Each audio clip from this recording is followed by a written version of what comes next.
Well, good morning, everybody.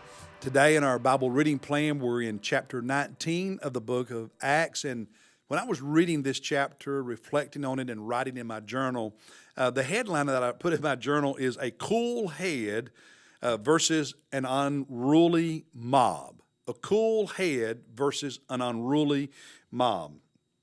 In chapter 19, Paul is on his third missionary journey. He's in the city of Ephesus, where he would spend 2.5, upwards of 3 years, planting a great church. The gospel is spreading. People are being saved. The church is growing.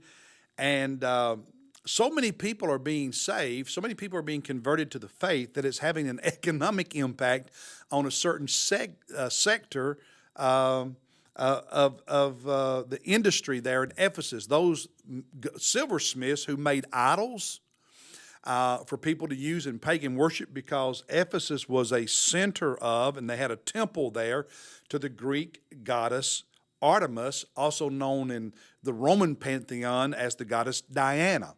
And so they would make these idols and sell them, and they made their living from that. Well, so many people are becoming followers of Christ, they're not buying idols. And so they're losing money.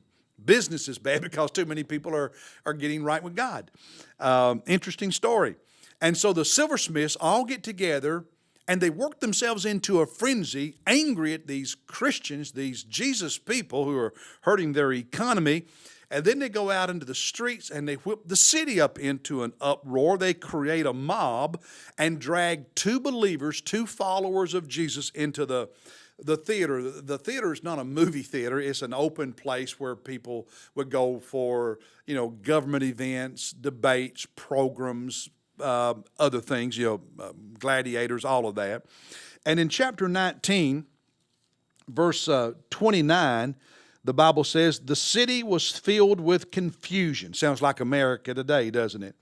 And they rushed with one accord into the theater, dragging along Gaius and Aristarchus, two believers. In fact, Paul's traveling companions from Macedonia. They were not only Christians, but they were co-workers with the Apostle Paul. So this mob drags them into this public forum, and they're shouting and screaming. And in verse 32, so then, some were shouting one thing and some another, for the assembly was in confusion, and the majority did not know for what reason they had come together. They were all there, but didn't know why. But they were all mad and screaming at one another. Sounds like America today, doesn't it? And in the midst of all that, before they killed these two believers, a cooler head spoke up and influenced the crowd. In verse 35, after quieting the crowd, the town clerk said, "Men of Ephesus, what man is there after all who does not know, that the city of the Ephesians is the guardian of the temple of the great Artemis, or Diana in the Roman world, and of the image that fell down from it?" So he's saying, we have this religion, it's a pagan religion, but we all know it. Verse 37, for you have brought these men, these two believers, here, who are neither robbers of temples nor blasphemers of our goddess. They're just Christians, okay? So then, if Demetrius and the craftsmen who are with him have a complaint against any man, the courts are in session, and proconsuls, judges, lawyers are available. Let them bring charges against one another. But if you want anything beyond this, it shall be settled in the lawful assembly. For indeed we are in danger of being accused of a riot in connection with today's events, since there is no real cause for it. Wow. And he dismissed the crowd. Now walked away. In other words, they were getting themselves worked into such a mob, such a frenzy. They were getting ready to kill these two followers of Jesus. Even though there was confusion, until this cooler head stood up and quieted the crowd down, used reason and logic, said there's the legal system, take them to court if they've done anything wrong. But hey, we can't act as a mob because we're going to get in trouble. We're going to do wrong. We're going to be a riot. And they calm down, and they go home.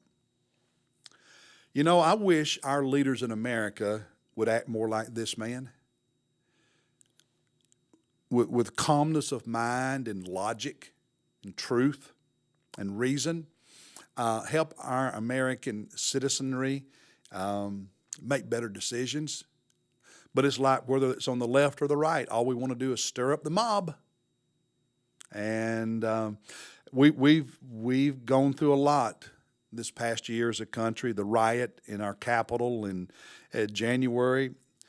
We have legal systems to work all that out. I'm not going to scream from one side or the other. I'm not accusing our president of insurrection or instigating a riot. But I think I can rightfully say, and I think you would agree, that day our president could have calmed things down if he had chosen to. All of our leaders could calm things down if they would choose to. But we don't do that in America anymore. Our leaders, our politicians, our media, our celebrities, everybody wants to stir everybody up into a frenzy. Unfortunately, there's even some preachers who fall prey to that tactic. More of us need to be like this, what was he, the town clerk, the city clerk? He was a pagan, but he was calm and he was rational. And he kept the mob from acting like a mob and got them to do what is right. See, godly leaders do not feed hysteria. They use truth to help people do what is right and what is godly. We need that in our churches, and we need that in our country. That's the word for today. God bless you. I'll see you tomorrow.